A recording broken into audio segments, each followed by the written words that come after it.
ಆರೋಗ್ಯಕ್ಕಿಂತ ದೊಡ್ಡ ಭಾಗ್ಯ ಮತ್ತೊಂದಿಲ್ಲ. ಡಾಕ್ಟರ್ ನಾರಾಯಣಸ್ವಾಮಿ. ಆರೋಗ್ಯಕ್ಕಿಂತ ದೊಡ್ಡ ಭಾಗ್ಯ ಮತ್ತೊಂದಿಲ್ಲ. ಒತ್ತಡದಲ್ಲಿ ಕಾರ್ಯನಿರ್ವಹಿಸುವ ಪ್ರತಿಯೊಬ್ಬರೂ ತಮ್ಮ ಆರೋಗ್ಯದ ಬಗ್ಗೆ ಹೆಚ್ಚು ಗಮನ ಹರಿಸಬೇಕು ಎಂದು ಡಾಕ್ಟರ್ ನಾರಾಯಣಸ್ವಾಮಿ ಅವರು ಅಭಿಪ್ರಾಯಪಟ್ಟರು. ಬೇಲೂರು ತಾಲೂಕಿನ ಬೆಕ್ಕೋಡು ಪಟ್ಟಣದ ಮುಖ್ಯ ರಸ್ತೆಯಲ್ಲಿರುವ ಆಟೋ ನಿಲ್ದಾಣದಲ್ಲಿ ಡಾಕ್ಟರ್ ನಾರಾಯಣಸ್ವಾಮಿ ಅವರ ಹುಟ್ಟುಹಬ್ಬದ ಅಂಗವಾಗಿ ಆಟೋ ಚಾಲಕರು ಮತ್ತು ಮಾಲೀಕರಿಗೆ ಹಾಗೂ ಸಾರ್ವಜನಿಕರಿಗಾಗಿ ಆಯೋಜನೆ ಮಾಡಿದ್ದ ಉಚಿತ ಆರೋಗ್ಯ ತಪಾಸಣೆ ಕಾರ್ಯಕ್ರಮದಲ್ಲಿ ಮಾತನಾಡಿದ ಅವರು, ಆಟೋ ಚಾಲಕರು ಗ್ರಾಮೀಣ ಜನತೆ ತಮ್ಮ ಹಾಗೂ ಕುಟುಂಬ ಸದಸ್ಯರ ಆರೋಗ್ಯದ ಬಗ್ಗೆ ಕಾಳಜಿ ವಹಿಸಬೇಕು. ಆರೋಗ್ಯ ಸಮಸ್ಯೆ ಎದುರಾದರೆ ನಿರ್ಲಕ್ಷ್ಯ ತೋರದೆ ತಕ್ಷಣವೇ ಚಿಕಿತ್ಸೆ ಪಡೆಯಬೇಕು. ಆಟೋ ಚಾಲಕರು ತಮ್ಮ ಒತ್ತಡದ ಕೆಲಸದಿಂದ ಸರಿಯಾದ ನಿದ್ದೆ ಮಾಡಲು ಸಾಧ್ಯವಿಲ್ಲ. ಸರಿಯಾದ ಸಮಯಕ್ಕೆ ಆಹಾರ ಸೇವಿಸಲು ಸಾಧ್ಯವಾಗುವುದಿಲ್ಲ. ಇದರಿಂದ ಬಿಪಿ, ಶುಗರ್, ಹೃದಯ ಸಂಬಂಧಿ ಕಾಯಿಲೆಗಳು ಸೃಷ್ಟಿಯಾಗ್ತವೆ. ಆದ್ದರಿಂದ ಆಟೋ ಚಾಲಕರು ತಮ್ಮ ಆರೋಗ್ಯದ ಬಗ್ಗೆ ಕಾಳಜಿ ವಹಿಸಬೇಕು. ಆ ನಿಟ್ಟಿನಲ್ಲಿ ಉತ್ತಮ ಆಹಾರ ಸೇವನೆ ಮತ್ತು ಆರೋಗ್ಯ ತಪಾಸಣೆ ಮಾಡಿಸುವುದು ಬಹುಮುಖ್ಯ ಎಂದು ತಿಳಿಸಿದ ಅವರು, ಆರೋಗ್ಯಕ್ಕಿಂತ ದೊಡ್ಡ ಭಾಗ್ಯ ಮತ್ತೊಂದಿಲ್ಲ. ಸಾರ್ವಜನಿಕರು ಸಕಾಲಕ್ಕೆ ಆರೋಗ್ಯ ತಪಾಸಣೆ ಮಾಡಿಸಿಕೊಂಡು ಆರೋಗ್ಯವಂತರಾಗಿರಬೇಕು. ಇತ್ತೀಚಿನ ವರ್ಷಗಳಲ್ಲಿ ಗ್ರಾಮೀಣ ಭಾಗದ ಜನ ಗಂಭೀರ ಕಾಯಿಲೆಗಳಿಗೆ ತುತ್ತಾಗಿ ಚಿಕಿತ್ಸೆ ಪಡೆಯಲು ಸಾಧ್ಯವಾಗದೆ ಮೃತಪಡುತ್ತಿದ್ದಾರೆ. ಗ್ರಾಮೀಣ ಜನತೆ ಕೃಷಿ, ಹೈನುಗಾರಿಕೆ ಚಟುವಟಿಕೆ ಒತ್ತಡದ ನಡುವೆ ಆರೋಗ್ಯ ನಿರ್ಲಕ್ಷಿಸುತ್ತಾರೆ. ಆರಂಭದಲ್ಲೇ ಚಿಕಿತ್ಸೆ ನೀಡಲು ಆರೋಗ್ಯ ಶಿಬಿರಗಳು ಪೂರಕ ಎಂದು ಸಲಹೆ ನೀಡಿದರು.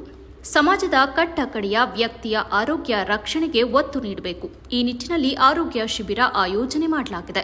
ನಮಗೆ ಇಂದು ಹೆಚ್ಚಿನ ಬೆಂಬಲ ನೀಡಿದರೆ ಜನತೆ ಆರೋಗ್ಯದ ಕಡೆಗೆ ಗಮನ ಹರಿಸಬೇಕು. ನಾವು ಸದಾ ನಿಮ್ಮ ಸೇವೆಗೆ ಬದ್ಧರಾಗಿರ್ತೇವೆ.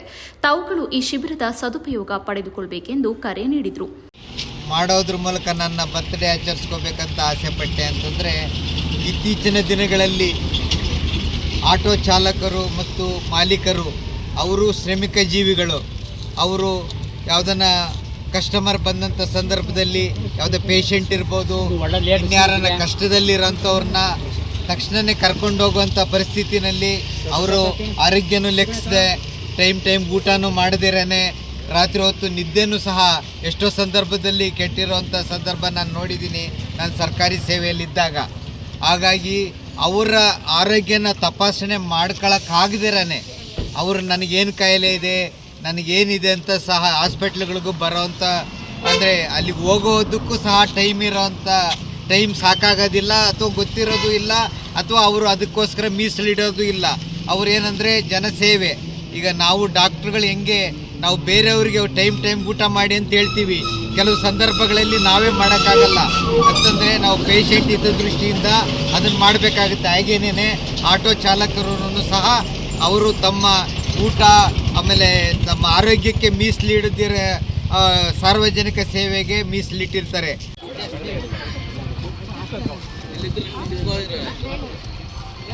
ನನ್ನ ಸೇರಿದೆಯಾ? ಹಾಗಾಗಿ ಒಂದೇ ಮಾತ್ರೆ ಯಾವಾಗ ಕೊಡೋದು ಅಂದರೆ ಕೇಳಿಸ್ಕೊಳ್ಳಿ, ಒಂದು 5-6 ಸಲ ಹಾಗೆ ಕನ್ಸಿಸ್ಟೆಂಟಾಗಿ ಬಿ ಪಿ ಜಾಸ್ತಿ ಇರುತ್ತೆ. 130, 80 ಮೇಲ್ಪಟ್ಟು ಅಥವಾ 140, 90 ಮೇಲ್ಪಟ್ಟು. ಇದೇ ಸಂದರ್ಭದಲ್ಲಿ ಆಟೋ ಚಾಲಕರು ಮತ್ತು ಮಾಲೀಕರು ಹಾಗೂ ಸಾರ್ವಜನಿಕರು ಬಿಪಿ, ಶುಗರ್, ಇತರೆ ಕಾಯಿಲೆಗಳ ಆರೋಗ್ಯ ತಪಾಸಣೆ ಮಾಡಿಸಿಕೊಂಡರು. ಮಾಹಿತಿ ನೀಡಿ ಅವರಿಗೆ ಆಸ್ಪತ್ರೆಗೆ ಬರುವಂತೆ ತಿಳಿಸಲಾಯಿತು. ಕಾರ್ಯಕ್ರಮದಲ್ಲಿ ಆಟೋ ಚಾಲಕರ ಸಂಘದ ಅಧ್ಯಕ್ಷ ಬಸವರಾಜು, ಗೌರವ ಅಧ್ಯಕ್ಷ ಕಾಂತರಾಜು, ಖಜಾಂಜಿ ಉಪಾಧ್ಯಕ್ಷ ಅಕ್ರಮ್, ಕಾರ್ಯದರ್ಶಿ ಲೋಕೇಶ್, ಧರ್ಮರಾಜು, ತೇಜಸ್, ನಿಂಗರಾಜು, ಚನ್ನರಾಜು ಸೇರಿದಂತೆ ಇತರರು ಹಾಜರಿದ್ದರು.